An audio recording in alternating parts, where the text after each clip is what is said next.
Hello, everybody. Marquis Devereaux of Verbal Assault Livestream, a show with real people talking about real issues in real time. We're definitely hitting from left, right, and center. We're hitting so hard, I got hit on the right side of my eye from our right panelists.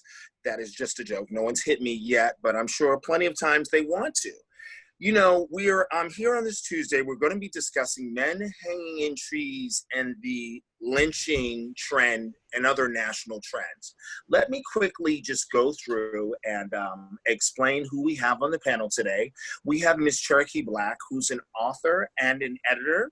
We have Mr. Kirk Adair, who is a documentarian and a historian as well as a professor.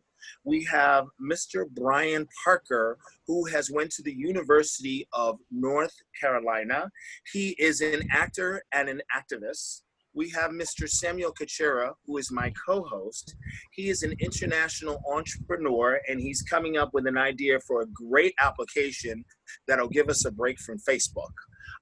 We have Mr. Nick Morganelli. Nick Morganelli is a reporter for the Massachusetts Archdiocese, Western Massachusetts, I should say. He is also a meteorologist, and I'm not sure if Nick predicted rain today, but it's 84 degrees in New York City.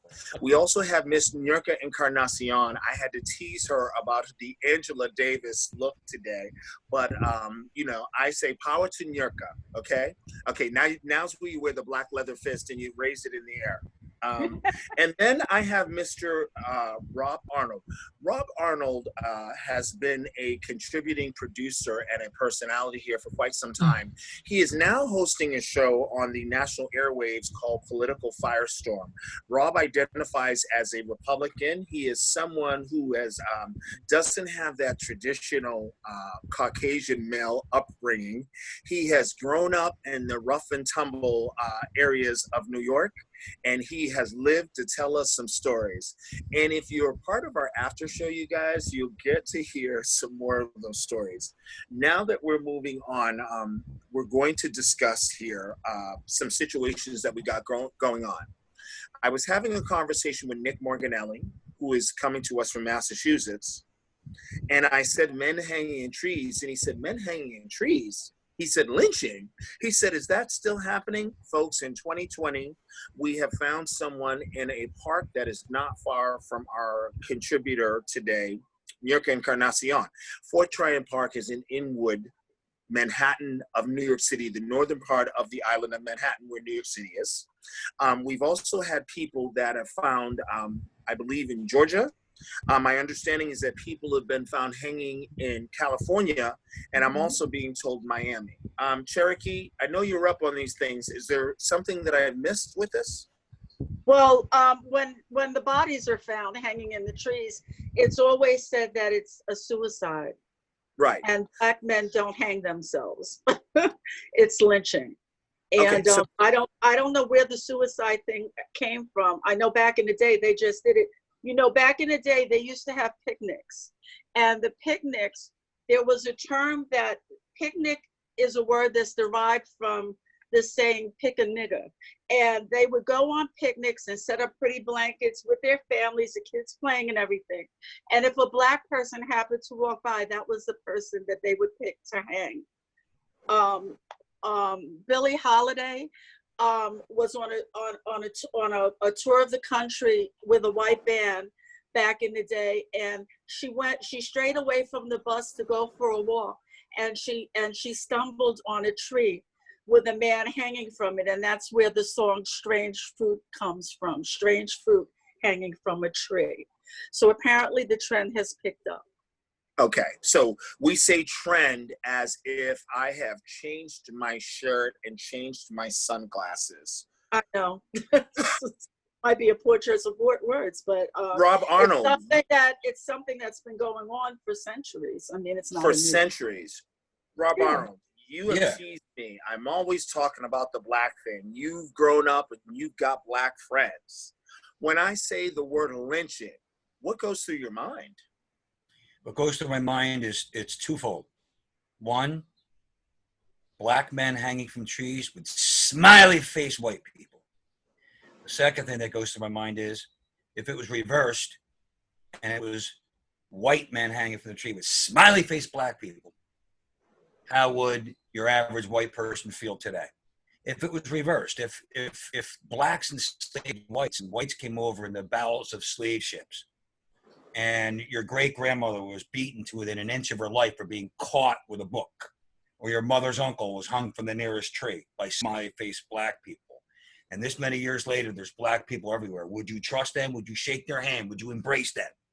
Now, so it's a matter of understanding that kind of a perspective. If it was reversed, how would you feel? In the end, ultimately, it comes down to the individual. So whatever individuals are hanging anybody, they should just go to prison or be put down in a death penalty. I'm against the death penalty, but in any case, whoever's hanging anybody needs to get their asses thrown in jail, locked up for life. So anybody being hung from a tree is definitely witnessing the death penalty. Yeah, that's like a mob rule kind of thing. Samuel Cachero, why is this not a national concern? You're a person of color. Yeah, I think it is a national concern, but you think, but you're not sure. Well, I think it is, but the ones that'll take notice of it more are going to be our people, black people. I think it's not a big major news story because, first of all, for the mainstream, for all the people out there, there's only a few. Now, when I say only a few, I don't mean to, to say it's not enough. What I mean to say is it's not enough for the mainstream media to be picking it up and going, what's going on? Why is this happening? They're isolated. Especially when some of them have been, which I don't think so. Like Cherokee said, black people don't hang themselves. Black people don't commit suicide. It's not common. No, it's not. but it's in the news as being suicide. Not Right. all of them. I think it was yesterday, Saturday or Sunday, there was a lynching in New York where it was just a mannequin, and it was a mannequin of a police officer. Wow. Yeah. I think Antifa, I wouldn't put it past Antifa to kill people by hanging and then say, look at what the white guy did. Oh, no, you're absolutely right. Okay, so Cherokee, you believe that Antifa, the anti-fascist group, they're fascists. They're not anti-fascists. They could be. It could be a diversion, something that they're doing to blame white people or something. They're here to cause conflict and confusion and distract. Right, and they are the fascists. They are the fascists. All they're doing is taking a page out of Saul Alinsky's rules for revolution. It's just it's all Saul Alinsky stuff. They say they're anti-fascist to trick people into thinking that they're anti-fascist when they're in fact what they say they're anti. It's Saul Alinsky all the way. I'm moving over to Kirk Adair because I know he's going to have a field day with this one. So Antifa is possibly hanging black people. Kirk Adair? They could well be doing that. They are not anti-fascist, they're fascist. Look at their flag. It's a Nazi flag from before World War II. It's the same symbol. Brown shirts. There is an agenda going on here. There is a movement behind, black people don't hang themselves. 2 black people hanging near a courthouse in Los Angeles and one in the upper West Side Park. That's not an accident. That is not a suicide, and it should be investigated completely and thoroughly and immediately. It should be at the top of the fucking priority of the New York City Police Department to find out who the fuck did it and then arrest them, to be seen visibly being arrested and charged and carried out. The reason the media didn't hype it more than they did is because the media headquarters are in New York and they don't want riots in Times Square. But it's absolutely as bad as I just saw a blurb. I didn't even, it wasn't even on the news. It was a blurb in the Daily News. Speak a little bit louder, Cherokee. We didn't hear you. I said I didn't see it on mainstream media, the New York hanging. I saw a blurb. I sent it to you. I saw a blurb in the New York Times, a little blurb that you couldn't miss. Tiny little blurb. It's because they were very quiet about it. The thing is, that police department in New York City, and all the three-letter agencies should find out who the hell is doing it. And if the three-letter agencies are not interested in it, then maybe they have something going on behind it. Because when Trump says he's trying to empty the swamp, there are a whole lot of three-letter agencies that have a whole lot of swamp critters that are still in there, that are still have agendas that are a holdover from Bush Sr. and Bush Jr. And Obama.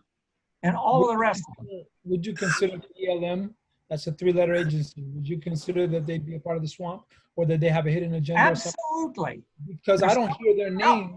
I don't Absolutely. hear Black Lives Matter trying to get to the bottom of these lynchings.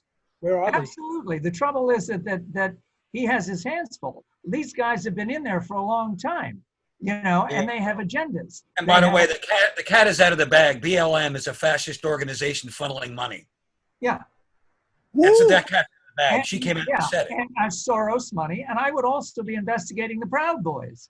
Because They they're didn't start just as out bad. that way. They didn't start out that way. They had That's probably true. That's Okay, probably but let's bring you it back. You need money to exist, and so they've been infiltrated, definitely. Okay, so let's bring it back. Brian Parker, you come from North Carolina. North Carolina is only a breath away from South Carolina and Georgia and Florida. And listen, Tennessee's right there.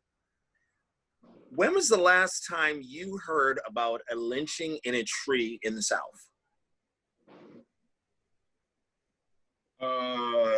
Official lynching, probably early 80s. Early 80s. How did the community respond? Did the community? Well, yeah. The community is always outraged and responding. Problem is that you can't get mainstream folks to want to put their eyes on it unless it happens to one of them. Okay. Whether it was drugs or opioids or anything like that. So, even the whole thing now with Black folks getting killed by police officers. I mean, that shit just didn't happen. But, now that folks don't have nothing else better to do than, well, not anything better to do, but now that you're having to be at home and spend more time on social media, now there's this outrage like, oh my God, I can't believe you guys are telling the truth. Police are actually killing your black asses. Now, nothing new to me. Go ahead. No, I just said nothing new to me. Okay, well, in this conversation, I'm actually hearing Samuel say, BLM, Black Lives Matter. Do we actually think that Black Lives Matter would be hanging other Black people in trees? Is this what I'm hearing? No. No. It's a deflection. It's a deflection to say if Black Lives Matter, then why aren't they addressing this issue? Because this is Black Lives too. But Sam, you have to understand the group was initially set up in a response to police brutality against the African American community. It'd be the same reason asking why PETA doesn't sit there and do a war on drugs. PETA is set up to defend animals. Now, I'm not saying that they cannot address it, but you're trying to take what a group was constituted for and say, well, why don't they talk about this and why don't they talk about that? That's a good question, but it takes nothing away from the fact that they're talking about systematic racism. Okay, so I think that we can all agree that these issues should be front and center, and right now they're not, which may be part of the reason why people are why people are protesting as a whole. It may be part of the reason why some people are rioting. Now, I'd like to take it in a different direction. Nick Morganelli, the focus is on you right now. Uncle Ben's, Rice, South Carolina. Aunt Jemima. Now, mind you, in Massachusetts, we say aunt, not aunt, but the pancake mix is called Aunt Jemima. Mrs. Butterworth's. They have all decided to change their branding because of the fact that they have realized that their images are stereotypical and offensive to those of African descent. You have explained to me that you have taken the initiative to write to Aunt Jemima to tell them this is an institution. 120 years of branding. There is absolutely no reason to explain it. Please explain your theory. Yeah, and it's actually 130 years that that face has been on that product, which is probably the longest running branding of any product ever in the United States, or I would say maybe even in the world. And it's a black woman. Why in the world, especially in this climate, would you want to remove a black woman's face from a product? I just don't get it. It's political correctness to the extreme. One Yeah, second, Terry. Go ahead. But here's what I asked my daughter. As a Okay, white person. Oh my goodness. You could be white, Hispanic, Asian, black, any shade of any color. No, you can't. Hold on, No, guys. you can't. Hold on. No, you can't. Nick No, you can't. Morganelli, please continue. One So- second, No, everyone. Have you anything to can't. say about anything to do One with second, everybody. white 1 people? Do it. second, please. Like, Everybody, one you know, second. Nick Morganelli, please Tony, continue. Tony the Tiger has no ethnicity, okay? But this woman did, okay? And I asked my daughter, I said, what do you think of that? And this product, you know, the face being on there. She said, and this, I'm quoting her, okay? She sent this to me. She said, I thought she was a founder of the company, or it was her recipe. I personally thought it was her recipe, and that's why she was on there. When I see a face used on a logo, I usually never associate it with anything other than a founder of that brand or someone who had influenced the success of that company, no matter That's a the lack race, of knowledge of history, though. no matter That's the ignorance race, of- gender. Can I finish my statement? Sure. Okay, so the original Aunt Jemima was a slave. Okay, it was Nancy Green, and Right. and in 1891, Nancy Green, at the age of 56 years old, was asked to be, or 1893, was asked to be the spokesperson for Aunt Jemima pancakes. She went to the Chicago World's Fair. She got an award for making pancakes. She was an exceptional personality. She exhibited just joy and love for food and whatever it was. And if you look at the history of slavery, okay, there's let's look at the good part of it. Slavery is not good in itself, but let's look at. I'm sorry, I didn't understand. Well, nigga, what? That? Let's look at the good part of it. Let's look at. I want to focus on something positive. I want to focus. Just let's hear me out. Hear me out. No, Okay. don't even go there. Well, Alright. hold on. This call off. I want everybody. You're not letting me finish. No, And then you can all have your turn. 1 second, everyone. Go ahead, Nick. Okay, so Something positive about enslavement. okay, so look, so the mammy image, that's what we're talking about as Aunt Jemima image, okay? Mammies took care of the home, okay? They were really good at it. They were hardworking.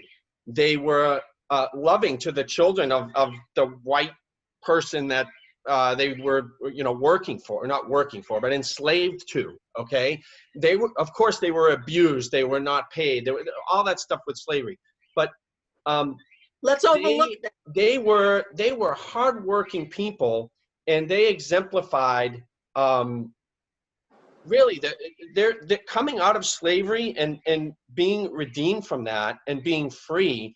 This woman, if anyone, is a role model for someone who was under the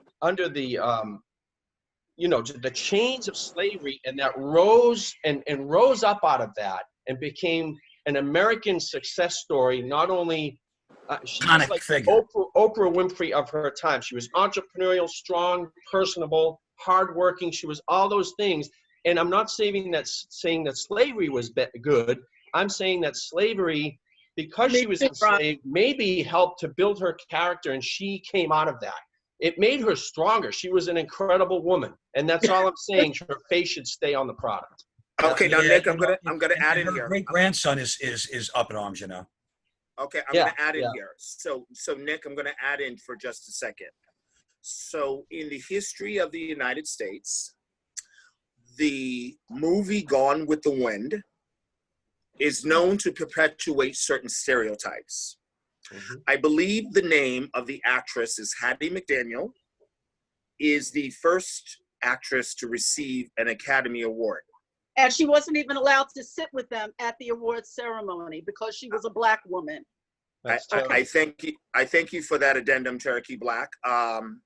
So Hattie McDaniel portrayed what we would describe as this man's role. Okay. I'd also like to mention that another woman, her name is Dorothy Dandridge.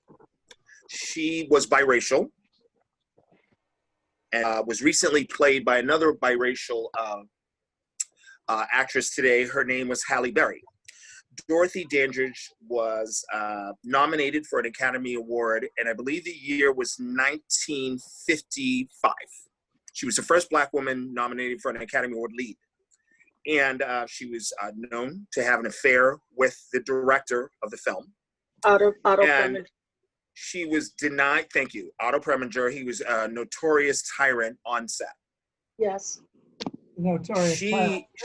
She, like Lena Horne, refused to play mammy roles because they felt that they did not depict women of color in a positive light.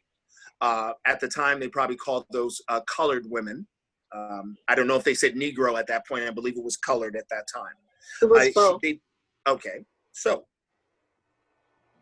if a person is denied work because they refuse to fit into a stereotype, and I'm going to move to present time here, many people have a problem with Tyler Perry playing the role of Medea.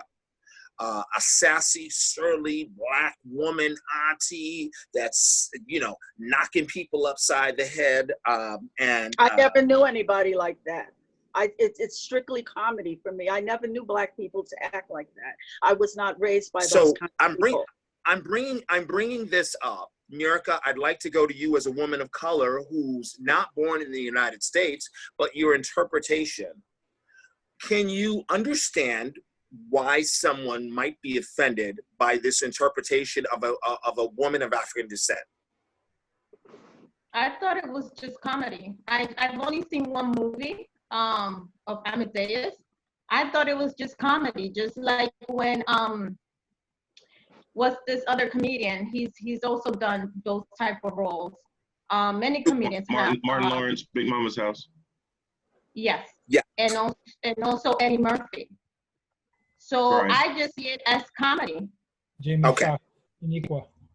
Yes. So we mentioned Jamie Foxx. We've mentioned Eddie Murphy has done it. Martin Lawrence has done it. And many Black actors have talked about the fact that if they refuse to dress in drag and play a woman's role, they become ostracized in Hollywood. This has been an ongoing discussion.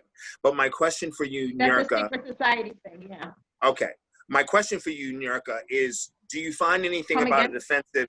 And my question for you is, did you find anything about it offensive? And apparently the response is no. So I'd like to take it into a different direction. No, I don't. Okay. Family Guy is a comedy that is known. It's by Seth MacFarlane. Thank you. Seth MacFarlane, who is from Rhode Island. He's from New England. New England is known for comedy. Family Guy is understood to insult everybody. So as a Spanish-speaking woman, Nurka, do you find Consuela on any level offensive? I do not have a television. I do not watch television, so I'm not familiar with Family Guy. Okay. It's too small anyway. Okay. So I'm gonna move to Brian Parker. Brian Parker, what's your interpretation of Aunt Jemima, Uncle Ben's, Shanae, who knows, Shaquisha, whoever, you know where I'm going with all of this. What's your interpretation of this? You know, I think we have a problem sometimes identifying tradition from doing the right thing. If a lot of these companies, and you know, it's funny, when I grew up, I mean, my God, I've had pancakes more than anybody in the South. And I love Aunt Jemima's. I love the pancakes. And you know what? And we always had Aunt Jemima. A lot of things are taught to you very, very young, and you don't really think about the background of it as you're eating it. To us, it was just pancake syrup. More, please. You know, couldn't get enough of it.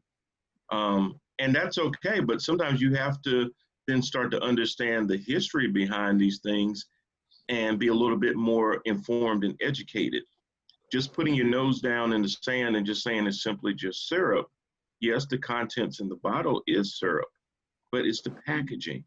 we get used to a lot of the packaging because all we're worried about is what's inside. But you know, just because it's been around for 155 years doesn't mean that it should be around for another 155 years. Now, before you continue, Brian, I'm going to cut you off for a second. So what's inside is what's important. Okay, but there's a toothpaste called Darky toothpaste. There is, I believe, baking soda called Old Sambo. Yeah. We talked about comedy, and Kirkader, I may need your help here. The Little Rascals have a character called Alfalfa. Buckwheat. Buckwheat. Buckwheat. You're right. And his name, well, Alfalfa was the Caucasian character, but Buckwheat was known to say Ote. Not okay. So he was considered, he was being portrayed as an illiterate young man, and Ote Alfalfa. No, but his stage name, okay, that he was used was, he said Ote, okay, it was very stereotyped, but his name was Buckwheat. That was the name that was used. You had Stymie and Alfalfa and Buckwheat and so Buckwheat and Spanky. And Spanky. Now, a good Spanky. Now let's be clear to everybody that Bill Cosby has bought the rights to the Little Rascals because he believes that that has portrayed the wrong expression for Black people. And I know that when I mentioned Bill Cosby, that's going to open up another can of worms. But Kirkader, I'm going to let you continue on that because you're an elder statesman, and you. Well, thank you. I'll get my crutch. You repeat that? I said thank you. I'll get my crutch.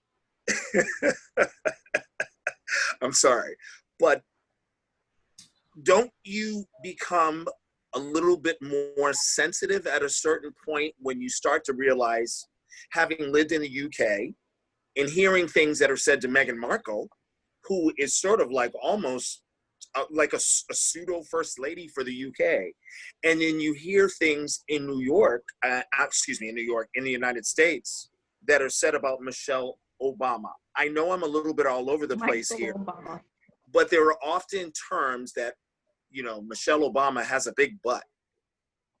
He doesn't. That's cultural. That's cultural. Yeah, it's cultural. It's from where she originated from. It's a part of her DNA. But you know, it was I mean, it was said about her in the congressional. It was said about her in the congressional house. They said worse things also, like she was a monkey. I can't hear you, Cherokee. I said they've said worse things about her. It's racist. It's racist. Just like Aunt Jemima on the box. Aunt Jemima is a stereotype of mammy. Yes, master, suckling white babies on her titties. She's I did not say, you know what, I never took it like that. I need Cherokee to finish. Cherokee, 1 second, please. Cherokee, please continue. I'm talking about Aunt Jemima. I didn't mention you. To be clear, I said it's a stereotype of an obese, dark-skinned woman with a head rag on that suckles Black children and kisses master's ass. That's what she is. It's a stereotype. Today there are stereotypes. I can't get commercials because I don't have Negroid features. It's a stereotype. The stereotypes have to go. We are all built the same, blood and guts. All this race shit has to go. That image has to go. It's a negative image. And now, 1 second. The Baphomet image has to go as well, which is in the cartoons, and it's also in front of the White House. If you look at cartoons going back to the 1920s and 30s, originally Betty Boop was a Black woman. They made her white. That's number one. Number two, a lot of the cartoons, Heckle and Jekyll, certain cartoon characters were stereotypical Black characters when you listen to them speak. Like Amos, they sounded like Amos and fucking Andy. Excuse me, I don't mean to curse. That's okay. That's okay. But so I'm gonna do a little ditty here, and then I'm gonna jump over to Rob Arnold. This little ditty comes from a cartoon. Okay, 1 second. This little ditty comes from a cartoon. Is you is or is you ain't my baby? Has you really found somebody new? Now, Rob Arnold, can you said you grew up. You grew up with Black people. Would you ever sing that song to anyone you know? No, I wouldn't see any reason why not. I like the song. He just did a great rendition of it. Here's my little ditty. It goes like this. It's a rap. Dr. Martin Luther King spinning in his grave to see how these rap stars act and behave. Malcolm X shot to death. So Louis Farrakhan with his dying breath. Look, I think if people are going to say that if you say one negative thing about one black person somewhere, it's a personal affront to all black people everywhere. First off, that's retarded. Second, if it's going to be that way, well then, if any black person says anything negative about any white person, then they're the racist. So all these people that were saying you're a racist if you say anything negative about this terrorist from Chicago, Barack Obama, you're a racist. Okay, so now if you're going to speak negatively about Donald Trump in all the ways that you did, then any black person speaking out against Donald Trump is a racist. We need different images. That we is not even the same. It's not the same. It's in your mind. It's not the same. Hey, Marcus. Two sides of the same. Okay, Nick, you want to add something right quick? I think people are overly. It's one second, Brian. Political correctness, nonsensical thing. It's just nonsensical. Brian, let me shift over to Nick right quick. Political correctness run. That's Rob. I'm just finishing what I'm saying if I could. You think maybe I can finish what I was saying? It's political correctness run amok, and with a nice solid sprinkling of anarchy. Point taken. Nick Morganelli, you wanted to add? Yeah, no, just about the logo, because the Aunt Jemima logo started out with the mammy look, with the kerchief. Yeah, and they added pearl earrings. That make a difference. Cherokee, hold on. But it did change over the years. They got away from that. If you look at the logo now, it's this smiling woman on there. Pretty girl. The spokesperson changed over the years as well. So the branding, Aunt Jemima branding, has continued, but the face that's on there, it's still a black woman's face, but it has changed over the years, and I think they have gotten away from the original mammy look. So it has changed, and it's I don't see anything. One second, Rob. I'd like Cherokee to go ahead. Go ahead, Cherokee. Go ahead, Cherokee. We didn't hear you. To say that growing up, I've heard white children say to black children, "Ain't your mammy on the pancake box," and things like that. It's a stereotypical image that even children are aware of. Not your children, maybe, but black children are aware of the stereotypical image. Okay. I'm gonna get personal here for a second. Mirka, I noticed that you are wearing your afro today. You and I used to work together. Have you ever worn an afro on the job? You didn't answer. On my fashion design job, yes. At catering, I never had to do it because my hair was short. Okay. Or when it was long, I used to pull it back. So it's just an image. But at my fashion design jobs, yes, I wear my hair out. Okay. Are you still employed there? Employed where? I'm a freelancer. Okay. Have you been hired recently? We're on a lockdown. I'm actually receiving emails to apply for these jobs that are coming up. So the question is, before the lockdown, as a woman with her hair out, and I'm asking that question because it leads into the next question. Were you still being hired as frequently? Would I still be hiring where? As frequently with an afro as opposed to pulling your hair back? Actually, when I go into my jobs with an afro, I always get a lot of compliments. Okay, good. Now, I'd like to bring something up about the mammy image. One of the reasons that they're wearing a do-rag on the head or a wrap is because at that point in time in history, their hair was considered offensive and unmanageable, and they were wearing scarves in order not to threaten those in the household. They actually wore those in the field. Could you please put that down? Thank you. Could I put what down? It's not. No, I was asking Nick. He was anymore. holding up the Aunt Jemima bottle. It was starting to get on my nerves. It's not that image anymore. It is a different image, but I'd like to kind of meander into Colin Kaepernick. Colin Kaepernick has worn cornrows. Colin Kaepernick has worn an afro. He has been the butt of many right-leaning jokes, and he's now back training at the NFL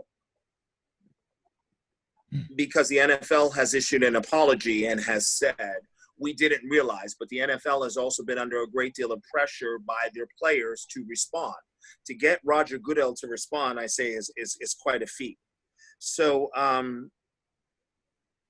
you know, the question is it timely or is it convenient? Kirk Adair, would you like to take this one? Is what timely and convenient? I figured you might say that. That's okay. Let me redirect to Brian. Sued. That's why they're doing it. They were sued. They wouldn't have done a damn thing unless they were sued. It's right. And heavily sued, and that the media picked it up. Otherwise, they could care less. You're talking about the 1% of the 1% that own the teams. I mean, there are people who talk about the teams being modern slavery at this point. Stop. Yeah, millions and millions of dollars paid. Yeah, they're slaves, all right. Okay, so it's strictly financial. Too damn stupid for work. Look, it's none of this has anything to do with when it comes to Kaepernick. It really doesn't have to do with police brutality. If he were sincere with his celebrity, he could have gone and had town hall meetings. He'd have had lines miles long to hear him talk about police brutality or police misconduct. But Rob, how do you know he's done? Rob Smith, he's spoken about this for over 2 years. Yeah, it's really about hatred of America, is what it is. Hatred of America. Here we go. That's because of the flag, you're still tying. Yeah, that flag means a whole hell of a lot, except to traitors. It is not even more. It's no more. So does the Confederate flag, Rob. Yeah, the Confederate flag is an enemy flag of all glory. I think the Confederate flag belongs strictly in museums. Rob Smith, I'm Native American, I'm African American, and I'm Caucasian. I'm of Irish descent, as you are. I don't salute the flag because of religious reasons. Am I unpatriotic? No, there are aberrations to everything, but right now it's not as much about Democrats and Republicans, it's about patriots and traitors. These people in the streets with their rioting and their looting, this has nothing to do with George Floyd. We're moving the conversation away from Colin Kaepernick. So I start with part of the equation. The kingpin is George Soros. Hold on. The right guys have a habit of doing this. I want you to stay on subject here. Stay on subject. Kaepernick. Well, it ties in. We're discussing Colin Kaepernick, a man who's worn an afro. He's biracial. He's black and Italian American. And he has also worn cornrows. We have had in the history of the United States people that have worn afros and worn cornrows, and they've been told that their hairstyles are not acceptable. Okay, so this is an issue that we're focused on here. I don't want you to talk about George Soros doesn't have cornrows and he doesn't have an afro. So I want to be very clear. It's not. I asked. I'm sorry. It all ties in, actually. First off, let's be clear here. If anybody says to anybody that you can't wear your hair like that for any reason at all, that's a despicable thing to do. People should be able to wear their hair however the hell they want to wear their hair. Well, a referee made a boy cut his hair so he could wrestle. How about that? I'm sorry, Kirk is adding, and then Brian added. Kirk, you wanted to say what? Yes, I mean there was a kid who was wrestling in New Jersey, and he was forced to cut his hair because he had dreads. Okay, why? It's they cut his dreads. Let me finish, and then you can gas away. The way that Colin Kaepernick wears his hair has absolutely nothing whatever to do with his ability to play on a team. There are plenty of players in the NFL and the football teams that wear cornrows, that wear dreads, that wear afros. It's not a problem. That is, if you're listening to that, then it's some owner who's playing into a stereotype, okay, which has to be, as Cherokee said, we need new images. The old image is out. The new image should be in, and the new image should focus on positivity, whatever you do. In answer to what Nick was saying, and only, in a positive thing, possibly, if the woman who was on Aunt Jemima, if her real name was Nancy Green, then frankly, in my opinion, if they wanted to do something positive, they would say Nancy Green, and they would come out with a historic announcement and say, this is who it was. We have, prior to this, we have done this, and this is what we're changing our image to because we feel that it's a positive image for everyone to associate with. And I think that would solve the situation in a positive way. That's my opinion. How about that? That sounds pretty good. Marquis. I'm sorry, Brian, you wanted to add right quick? And Samuel, I apologize because I didn't give you a chance to ask any questions or comment in regards. But Brian, go ahead quickly, please. And I see we only got 5 minutes left. But the main thing with Colin Kaepernick is this, Marquis. Colin Kaepernick, the first time he sat there and put his knee down, he made it perfectly clear why he was doing it. There are plenty of people that chose to tie the flag to it, including NFL owners. But they see how tides are changing and more people are understanding about his plight about systematic racism. And the owners are moving because the waves are moving. They're just being opportunistic. Roger Goodell is being opportunistic. So many of their fans think like Rob Arnold, so that's why they were placating to them. Now that a lot of those same people— No, they were doing the right thing. Now stop cutting me off. Now that they're moving over to that, they're moving with them. That's the only reason that it's changing, and Colin is being given a possible chance to go back to the league. Samuel Kuchera, give us a 2-minute synopsis on what you think all of this means. Well, I think with Colin Kaepernick, I think it, as Brian was talking about, it wasn't about the flag. It wasn't about the flag, but it was done at the wrong time. It was done at the time where the flag is meant to be important and stand alone, representing patriotism among the sports fans. Yeah. Marquis, you mentioned that you asked the question if you were racist, or not racist. You were you asked if you were unpatriotic because of your religious belief. Yes. I would say you are unpatriotic because your religious beliefs have nothing to do with the flag. You're in an American country, and whatever country you're in, you should want to be patriotic to that country. Sir, you don't know what religion I am, though. What religion? You said it's not part of your religion. That's why you're not going to salute the flag, right? Let me clarify. My religion forbids me from giving idolatry to objects. It forbids me. Strictly forbids me. But what statues? But what about rosary beads? All right. So what about patriotism? Well, to be quite frank with you, I give honor to God before I give honor to the United States because— Not a problem. Hey, listen, So I serve my Creator first. What you're saying is not a problem. If God is first, God should be first. Great. Okay. But what about your patriotism? Why don't you answer that question? Well, I'm going to answer that question. Guys, stop. Everybody stop, please. I'm going to answer that question in a closing synopsis. Samuel Kuchera, my co-host, asked me, what about patriotism? So I'm going to ask, what about patriotism as well? Patriotism should not mean that we're not concerned about the health of others. Patriotism should not mean that we're allowed to see people hanging in trees or we're putting fences at our border in the name of protecting. Patriotism means that we live in one country and we are one as a whole, but it should also mean that we're all equal. With men hanging in trees and images of some being disparaging and not quite equal yet, but we're trying to get there. As a country, we are trying to get there. I want to thank you all for tuning into Verbal Assault Livestream. This is this particular show could have went on for another hour, and I apologize that I need to cut it short. And I know that some of you wanted to add more to this conversation. Tomorrow's show is going to be about John Bolton and the book release. The question is, with the new book release, why is the White House up in arms? I look forward to having you on Wednesday's program. Wednesdays tend to be one of our stronger shows.